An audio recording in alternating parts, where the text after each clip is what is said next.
Rolling right along here on Yaffee Live on the Talk Monster, Talk Radio 102.3. It's a revolution in common sense. Joining me on the show right now is Senator Bill Hagerty. Senator, thank you so much for coming on. I appreciate it. Yeah, it's great to be with you. Thank you.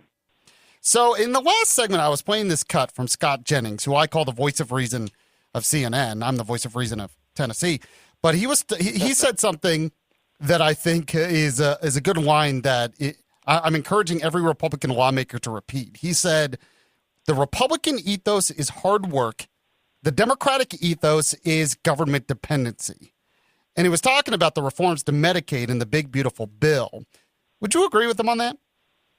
Oh, absolutely. I think he's in a very succinct manner struck at the core of the differences here in the debate. I mean, the Democrats are coming on the floor talking, and they did this when Bill Clinton was president and worked with the Republicans to actually put in place, again, work requirements for Medicaid. What happened? More people went back into the employment world and out of the dependency world, and they were all better off.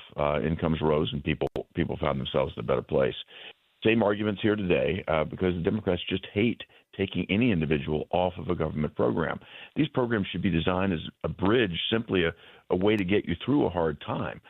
Not as a crutch to full-time dependency. But again, the Democrats love this because then they can go door to door and knock and say, you know, whatever benefit you've got, fill in the blank, the Republicans want to take it away. No, we don't want to take it away. We want to get you past the point that you need it. We want to see you prosper. And that's the difference, philosophically different. And I think it means a much stronger America when you take our perspective. Yeah, you know, when Obamacare passed, conservatives like me said, well, this is just a stepping stone to single payer. That's really what they want. And Democrats said, no. But, I mean, I hear Democrats openly admitting that now, that really their ultimate goal is to get everyone dependent on government health care. Well, if you think about the share of our economy that is health care, you know, over 20% now, that's a major chunk of the economy that the Democrats can centrally control. They've tried to do it with energy, another major chunk of the economy. Again, they're going to continue. You think about how regulated the financial services industry is right now. If Elizabeth Warren had her way, she'd regulate all of that into a central bank digital currency. So they're looking to take over centralized control over many aspects of our economy. And they pick on health care immensely because they've got always the ability to point to a certain circumstance or a certain situation where a person legitimately needs help and then basically extrapolate from there across the entirety of a population that everybody is in that same sort of situation. That is not true.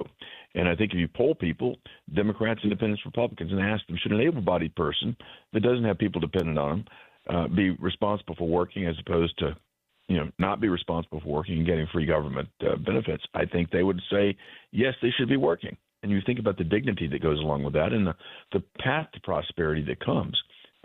That's what the American dream really is. And the Democrats' viewpoint deprives so many Americans of that dream because it puts them into this trap of dependency. Yep, I agree with that 100%. I'm speaking with Senator Bill Hagerty. You know, you just mentioned energy there. The Trump administration is freeing up a lot of energy resources. We also have him reappointing different people to the board of the TVA, and I know you've been talking about that, trying to make reforms at the TVA so we can get more nuclear energy in Tennessee, across the Tennessee Valley, and in the country. I absolutely do want to see that. Tennessee is uniquely positioned to be at the absolute forefront of the energy revolution in America. And make no mistake, if we don't figure out the energy revolution, we'll never figure out AI, quantum computing, and all the things that come from that. We have to be an energy leader in order to be able to lead in some of these incredibly important to our national security and to our economic security. Being able to lead in AI and quantum computing is absolutely essential. And to do that, we have to have much more energy. So the TVA should have been looking all along at where demand was going and building a supply to meet that demand, as opposed to being focused on what emissions might be and replacing supply to lower emissions, but not thinking longer term about the future. And frankly, for some reason, the environmentalists have put nuclear on the do not use list, but nuclear is the cleanest possible source of energy, and it's the way that we're going to actually grow to meet the demands of the future. So Tennessee certainly has all the elements. You think about the science in Oak Ridge National Lab, you think about the Tennessee Valley Authority, you think about what's happening at UT and Vanderbilt to support all of this. We could be the absolute leader and at the forefront. I brought our new Energy Secretary, Secretary Chris Wright. down to visit his first trip outside of Washington after he was sworn in. He came down to Tennessee. We went to East Tennessee again to see what could be done with TVA with Oak Ridge. And Chris left there with just a tremendous sense of opportunity, but we've got to get into nuclear to make that happen. And the TVA has for too long drug its feet. It's got the only permit for a small modular reactor in America. We need to be exploiting this to the fullest.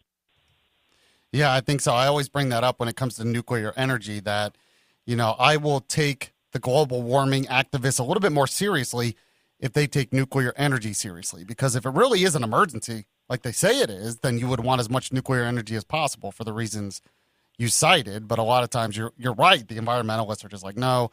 I'm speaking with Senator Bill Hagerty. Something else you're working on as well. It's called the Genius Act. Talk about that. Well, the Genius Act is an exciting move in the right direction for America, particularly for our financial markets.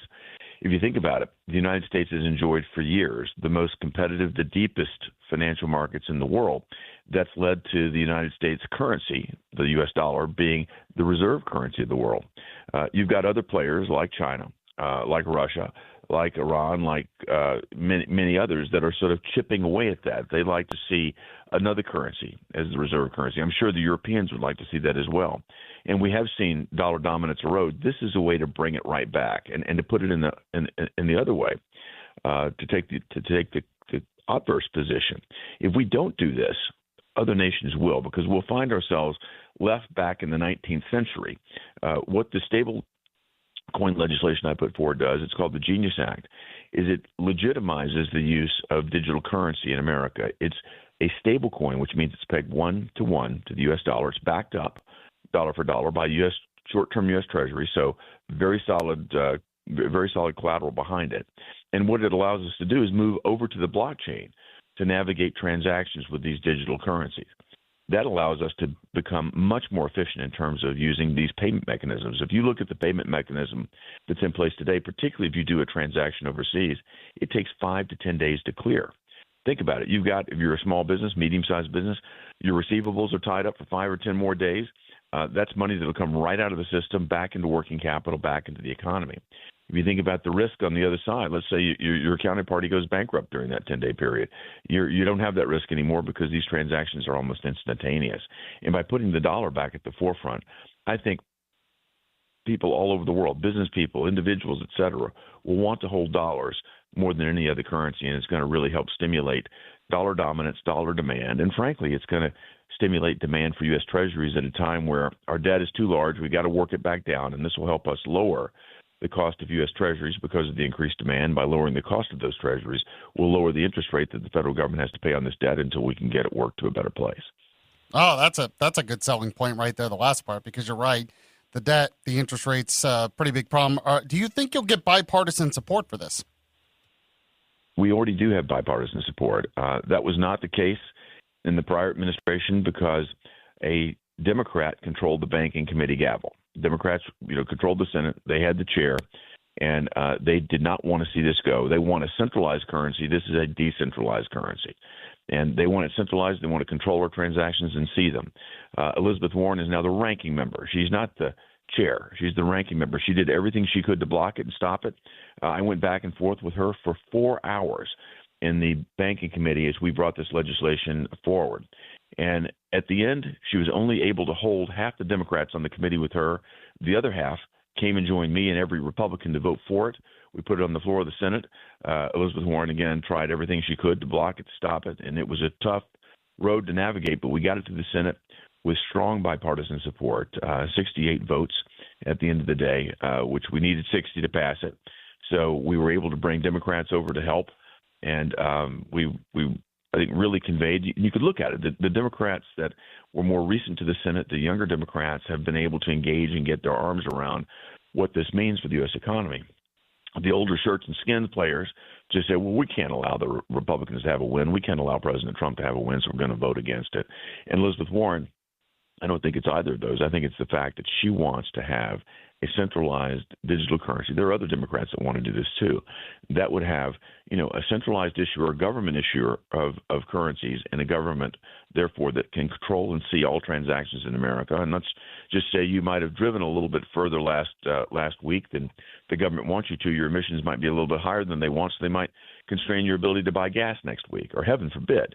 My son on the shotgun team wants to go back and get another box of shells. Well, he shot through two boxes last week. She might not want you to be able to get those shells. You just think about how bad and how pernicious this could be over time if the government had control of our currency, of the distribution of that currency. The Chinese are doing it right now. It's called the digital yuan, centralized, surveilled every day. And what they do is they choke down on people that they don't like. They choke down on activities that they don't want to see happen. It is a scary thing, and it's just shocking that certain Democrats like Elizabeth Warren would use that as their model. But we pulled over a number of Democrats to get this across the finish line, and I think more will come. Speaking with Senator Bill Hagerty, it's good to see some bipartisan support on an important issue like that. But I got to tell you, we're looking at another issue when it comes to these ICE agents, and there's been attacks against ICE agents, and it seems like too many Democrats out there, they would rather compare ICE agents to Nazis, Gestapo, whatever, than support them. What's your reaction to what's been going on?